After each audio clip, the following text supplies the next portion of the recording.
올해 제가 제일 민망해하는 이슈를 또 얘기를 안 할 수가 없습니다. 일본 엔화 얘기입니다. 지난 연말부터 일본 엔화 약세가 끝날 거다 이렇게 제가 전망을 했는데 실제로는 한 6개월 정도가 늦어졌죠. 전망이 이렇게 틀린 이유에 대해서 한번 말씀드리고 양해도 구했는데요. 올해 미국은 금리를 인하할 수밖에 없고 일본은 금리를 인상할 수밖에 없으니까 양국 금리의 변화가 생기니까 당연히 엔화 강세로 간다. 이렇게 전망을 했던 겁니다. 근데 올해 들어와서 보니까 큰 변화가 생겼죠. 미국 측 금리 인하 기대감이 차갑게 식었습니다. 그러면서 엔화 약세가 더 오랫동안 지속이 된 겁니다. 그 덕에 일본 여행을 계획했던 우리 소비자분들이 덕을 좀 봤죠. 올봄 여름 유명 인플루언서들 SNS를 보면 일본 여행으로 아주 도배가 되어 있습니다. 전망을 수정할 때 엔화 약세 지속 여부는 역시 두 가지 변수가 중요하다고 제가 지적을 했습니다. 하나는 6월에 미국이 금리를 인하할 거냐, 그리고 7월에 일본이 금리를 인상할 거냐, 이 두 가지 변수를 지목을 했죠. 이 두 가지 변수 결과는 이미 나왔습니다. 우리가 아는 그대로인데요. 하나는 실현이 됐고 하나는 무산이 됐습니다. 미국은 6월은커녕 7월에도 금리 인하를 안 했습니다.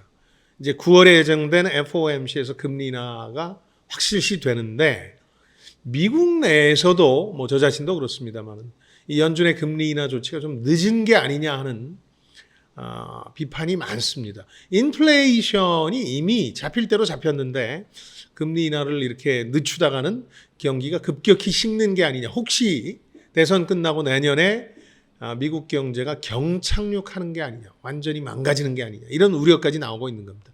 8월 초에 그러니까 제가 지금 촬영을 하는 이 시점 전후해서 미국 시장에서 시작해서 아시아 시장까지 증시의 일종의 패닉 현상이 발생한 것은 바로 이런 우려를 반영하는 겁니다. 미국 경기 둔화에 대한 우려가 커진 거죠. 개인적으로 미국 경제가 갑자기 망가지는 일은 없다고 생각합니다만 금리 인하가 이렇게 늦어지면서 고금리로 어려워지는 분야들이 좀 부각되고 있습니다. 우선 대규모 부채에 의존하는 기술 기업들, 빅테크 기업들이라든가 주택 구입자, 임차인 이런 분야의 고통이 지금 길어지고 있고 이건 페드의 미 연준의 쓸데없는 고집 때문에 그런 게 아닌가 그런 생각이 듭니다. 다만 일본은 7월에 0.25%포인트 금리를 인상했습니다. 이게 어떤 의미가 있느냐 하면 일본이 15년 가까이 그동안 정책적 스탠스로 유지해왔던 제로금리 정책, 또 아베노믹스 이런 것들을 사실상 마무리한다는 뜻입니다. 심지어 일본은행의 우에다 가조 총재 같은 경우는 추가 금리 인상까지 시사하고 있습니다. 이 조치로 사실상의 엔화 약세는 마무리된 게 아니냐 이렇게 봐야 될 겁니다. 이제 다시 100엔당 800원대 또 달러로 치면 1달러에 150엔대 시절로 돌아가지는 못할 것 같습니다. 특별한 변수가 생기지 않는 한 말이죠. 이렇게 단언할 수 있는 건 엔화 강세 쪽을 부추기는 다른 변수들도 좀 생겼기 때문인데요. 우선 일본 정부 입장에서 더 이상 엔저를 용인하기가 어려운 분위기입니다. 무슨 얘기냐면 수출 대기업 중심으로 해서 엔저의 덕을 봤죠. 수출 경쟁력이 높아지는 거죠. 메이드 인 재팬의 가격이 이제 국제적으로 싸지는 거니까. 이게 디플레이션을 벗어나는 수준까지 긍정적인 작용을 한 건 좋은데 엔저에 따른 불만도 일본 내부적으로는 지금 누적되고 있는 겁니다. 예를 들어서 소비자 입장에서 상당히 불만일 수 있죠. 수입 물가가 뛰니까 엔화 약세니까 이게 이제 체감 경기가 나빠지게 느끼는 거죠. 뭐 하나 살래도 가격이 너무 비싼 거죠. 또 중산층 같은 경우에 해외여행이 사실상 불가능해졌어요. 엔화 가격이 너무 싸니까 이거 달러로 바꿔서 나가서 놀려면 너무 힘든 거죠.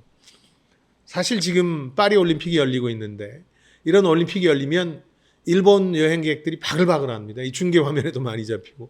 근데 일본인 응원단 요즘 찾아보시면 전에 비해서 많이 눈에 띄게 이제 줄어들었습니다. 이러니까 일본 정치권 내부에서도 엔저를 이제 끝내야 된다 이렇게 압박을 일본 은행에 대해서 하고 있습니다. 금리 인상 전에도 일본 중앙은행 측에서는 엔화와 약세를 방어하기 위해서 외환시장에 개입을 해서 우리 돈으로 뭐 45조 이상을 풀었다 이런 추정도 나오고 있는 실정이죠. 이때부터 엔고가 이제 불가피해진 거죠. 여기 이제 100일 앞으로 다가온 미국 대선도 변수가 될 겁니다. 특히 트럼프가 당선되면 트럼프라는 사람은 앞뒤 좌우 살피지 않고 그냥 이른바 고립주의, 미국 중심주의를 채택하고 있기 때문에 수출 늘리고 미국 내 일자리 확충한다 이런 게 목표니까 약달러, 아주 강한 달러가 아니라 약한 달러를 목표로 내세울 겁니다. 그렇게 되면 일본 엔화에 대한 압박이 커지는 거죠. 야, 예전에 1985년에 플라자 합의처럼 엔화 강세 만들어 달러는 약세가 돼야 돼. 뭐 이렇게 주장할 가능성이 높아진 거죠. 그러니까 현재 엔화 강세는 기존의 전망 외에도 이런 새로운 변수들을 고려해서 상당 기간 이어질 수밖에 없을 것으로 보입니다. 그래서 혹시 구독자 여러분 가운데 엔화를 얼마에 사셨는지는 모르겠습니다만 여러 가지 이유로 엔화를 오래전에 사두셨다면 저보다는 훨씬 나은 재테크를 하신 겁니다. 축하드리겠습니다. 자, 지금까지 김방이었습니다. 저는 여러분들의 성공을 응원합니다. 좋아요, 댓글, 구독 잊지 마시고요. 고맙습니다.